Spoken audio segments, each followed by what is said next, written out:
So recently on the Markie channel, we've been looking at some of the worst people on the internet, you know, some really disgusting situations. So today, I thought we could take a little break from that, you know, we're not going to be talking about any criminals or like the YouTube pranksters who were pranking the homeless. We're actually just going to be looking at one of the most petty situations instead. And here's the YouTuber in question. They're called Illuminaughtii. Don't really know how to pronounce it. It is spelt naughty, but then I've heard people say Illuminaughtii, but I don't know if that's just because they pronounce it like differently in like an American accent. So realistically, I have no clue. I'm just gonna say Illuminaughtii because I think that's what most people have been saying, and also Illuminaughtii sounds like it could be some, like, weird porn website, so I think we're just gonna go for Illuminaughtii. And as you can see, they have 1.6 million subscribers, and they make, like, documentary-style videos. I haven't really seen any of them before. Clearly, they're very passionate about their videos, and we'll see why with this situation. So this situation started about 10 days ago, when Illuminaughtii made this tweet. Not legal eagle editors broaching my editors to take my video style, and when they didn't give up on the info, they literally copied it. And by the way, I have the messages from the editors and found an email from them too. Just changed the colour from purple to blue, huh? Interesting. And here we have a screenshot of the email that was sent by an editor for the YouTube channel Legal Eagle, and it says, "Hi Blair, I work as an editor for Legal Eagle, and I was wondering if there was some After Effects plugin you guys use for things like the intro to the first NFL video, where the lighter colours appear to stick out in 3D. We could recreate it, but we figured there was probably a faster method you guys were using. Here's the video I'm talking about just so you know what I mean," and he sent a link. A very innocent email, right? It's just someone who works as an editor for another YouTube channel, they've watched Blair's video, seen a specific edit they liked, and they're now asking how to do it. But Blair didn't see it as an innocent email. Instead, she actually took it as if Legal Eagle were just copying her videos. And she went on to show some examples of this, right? With example A here, where apparently they've copied this paper tear effect, which is one of the most, like, basic effects that I've seen so many YouTubers use. And even worse than that, they also copied this highlighter effect, which yet again, every YouTuber has used. Yeah, it seems like Blair thinks she's, like, invented these editing styles, which, like I said, are just very basic editing styles, and if someone has used them, it's not copying, in the single slightest. Now, Legal Eagle actually responded to this and said, "Hey Illuminaughtii, I think this is a big misunderstanding. Perhaps great minds think alike. No one on my team is trying to copy you. Without an exhaustive review of your channel, I believe we used those two styles before your channel did. We've used them for 3 to 4 years. Danny is a great and thorough editor. When he reached out via email, he was just hoping to find out what plugin your team used on a particular video, a very common practice among editors. He was not looking to copy anyone's style." And it's mental that Legal Eagle even had to explain this because, like I said, such a normal email. It was an editor asking for tips on editing, eh? God, what a criminal. But this is where things start to get interesting, because Illuminaughtii started getting a bit of backlash for these tweets because she was just overreacting and trying to call someone out for something that didn't need to be called out. And when this backlash started happening, a bunch more information about Illuminaughtii came out. So the first thing I saw, which I found very funny, was this tweet from Bomber Guy, and he shows an example of Illuminaughtii actually copying someone else, except it wasn't just an editing style, it was a word for word in her video. Professor Hugh Fudenberg.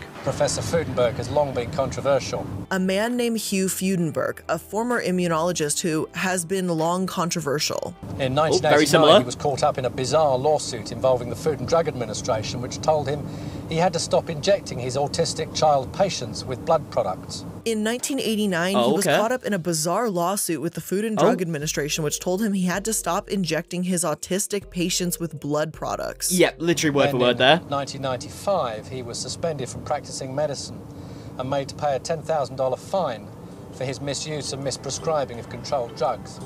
Then in 1995, that was a lot. Surely it's not word for word. Suspended from practicing medicine and made to pay a $10,000 fine for his misuse of prescribing controlled drugs. Literally word for word, and this is the person who's calling someone out for copying her editing style. Doesn't really make sense, does it? But then after this, another YouTuber actually started calling out Illuminaughtii, and it was someone who has actually had a lot of experience with Illuminaughtii. I believe they even had, like, a channel together at one point. It's a YouTuber called The Click, and he went on a 16-part thread just talking about his experience with Illuminaughtii. Hey peeps, I have seen the recent drama regarding Illuminaughtii, and would like to clarify I'm not affiliated with her and haven't been for over 2 years. I left her and her collaboration group, Sad Milk, due to similar behaviour as seen in recent events. Lashing out at friends and fans, paranoia, and generally poor anger management, to name a few. Eventually, I believe pretty much the whole group left her. The last meeting I ever had with her, she spent half an hour, I think hard to know, screaming at me for an array of random things, calling me a bad friend, lazy, and a bunch of random accusations that didn't really have anything to do with me. me. She would turn friends against you or specifically team up with people she knew didn't like you, so she had allies against you, rallying mainly banned problematic community members known to be liars and conflict seekers. And then he goes on to explain that there's video clips of him like 11 to 14 years ago where he's saying some offensive things, and they started resurfacing all of a sudden, and he started alluding to the fact that this was probably Illuminaughtii that helped resurface these videos, and goes on to say that Illuminaughtii kept telling her to like address things even though they had, but she was saying it was a bad apology and some other stuff like that. And then he also goes on to explain that Blair tried to gain access to his Discord apparently, which sounds a bit mental at first, but this isn't the first time she's done something like this. Because there's a YouTuber called Tommy C who has done quite a few collaborations with Blair like a couple of years ago, and Blair actually had access to his channel. Now this is actually a normal thing for YouTubers, you can allow people to have access to your channel, and now it's a lot better than it used to be. Like now you can set people as like an editor, so they can only change certain things, they can't like delete your channel out of nowhere or anything like that. You can also allow people just to view your YouTube studio, they can't actually change anything, but back when this situation happened, if someone gained access to your channel, they could pretty much do anything. And Blair took full advantage of this, because she found a clip in Tommy C's video where someone makes a fat joke to somebody else. It's not Tommy C who says it, it's not Blair who's like the butt of the joke, it was just a random joke that someone made calling someone fat. And because of this clip, Blair actually messaged Tommy C to say, look, I've seen this clip, I no longer want to work with you, but I wish you the best. And then she went behind his back to delete all the videos that she appeared in. So because someone who's not even Tommy C himself made a joke that she didn't like, she went on Tommy C's channel without his knowledge to delete videos. Like, that is genuinely mental. And Tommy C actually went into details on how annoying this situation was and how upsetting it was. And it really bothers me that I'm never going to get to see those videos again in order, because not only are they drama news videos, we did skits and stuff in between them, and we worked real hard, and you know, I bought all the graphics and did all that stuff, and they're gone. They're never coming back. Yeah, I would genuinely be fuming if someone did that. You can't just delete someone's videos that they've worked hard on because you didn't like a joke they said. Like, if you don't want to work together anymore, fair enough, that's your own decision, but don't delete their videos. And there's a bunch more accusations that have came out about Blair, like people talking about how like messy her house was when they stayed over and all this stuff. Like, there's so much shit that I can't even get into details with, but because of all this backlash, Blair then uploaded this video called Illuminaughtii Exposed. And she goes through a bunch of these accusations. She starts off with the initial thing that happened where she was tweeting, calling someone out for copying her videos when clearly they didn't copy her videos. She basically apologized for that, and she apologized to Legal Eagle and shows like a screenshot of a message that she had sent apologizing privately. And then she goes on to respond to the tweet we mentioned earlier from H Bomber Guy where it looked like she was actually plagiarizing a video, and her explanation of this is a bit strange. Like, she says that she didn't plagiarize the video because she had quotation marks up for a second on one of the sentences that she said in this video, and she even has at the top saying that it's the lawsuit with FDA in 1989. But the problem is here, no one's saying that she didn't credit the lawsuit. People are saying that she didn't credit the person's video that she literally copied word for word. Like, they weren't just reading the same lawsuit. In Brian's video that she copied, he was paraphrasing, he was using his own words included, and she just copied that word for word. It wasn't just reading a lawsuit. And also, people wouldn't even really care about this whole situation that much if she wasn't the one who actually tried calling people out for copying in the first place. People are just pointing out that she's a bit of a hypocrite. And then the next part of this apology, which is really strange, is that she starts responding to The Click, who made the thread, like, talking about her. The Click and I had shared Discord moderators around the time of Sad Milk being created.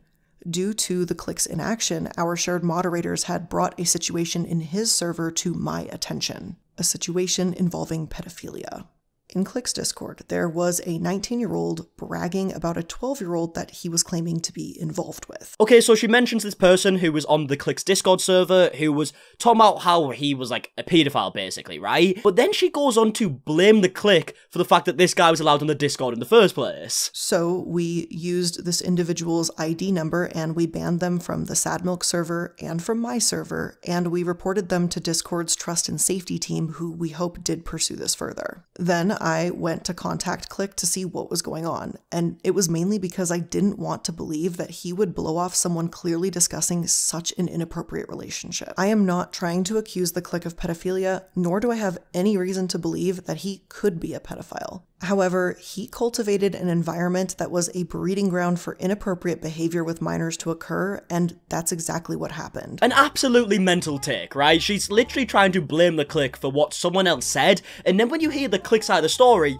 it's even more mental. As for the Discord, yes, we had a random creep in the VC. It's a large public Discord, it happens sadly, as more server owners will attest to. A couple of mods failed to act in a timely manner, they are not on the team anymore, obviously. Also good to keep in mind that these mods are community volunteers, not trained law enforcement. But the claim I didn't respond to it is technically true, because it was 3 AM my time zone. By the time I woke up, the individual was already banned. So she really tried to tell the story in a way that made the click look like he was okay with pedophiles being in his Discord and talking about pedophilia, but in actual reality, he was just asleep when it was all happening. How manipulative is that? And yeah, there's a bunch more accusations that Blair kind of talks about in her apology video, so if you do want to see a part 2 to this video, let me know. I believe the Click is actually making a response video himself, so it could include that. But yeah, this whole situation just started from such a petty tweet, trying to call someone out for something that didn't need to be called out, and she probably regrets it massively now, right? It'll be interesting to see what the Click actually goes on to say in his response video, because obviously they know each other personally, but there has been quite a few people who knew Blair personally that have came out and said very similar stuff, so it really isn't looking great, but I would love to know your opinions in the comment section down below. And if you did enjoy this video, please leave a like, you know, subscribe, all the normal stuff, and if you want to let me know the topics to talk about in future videos, the best way to do it is on my Instagram, it's @MARKIE, that's linked in the description, and until the next one, I'll see you guys in a bit, alright, goodbye.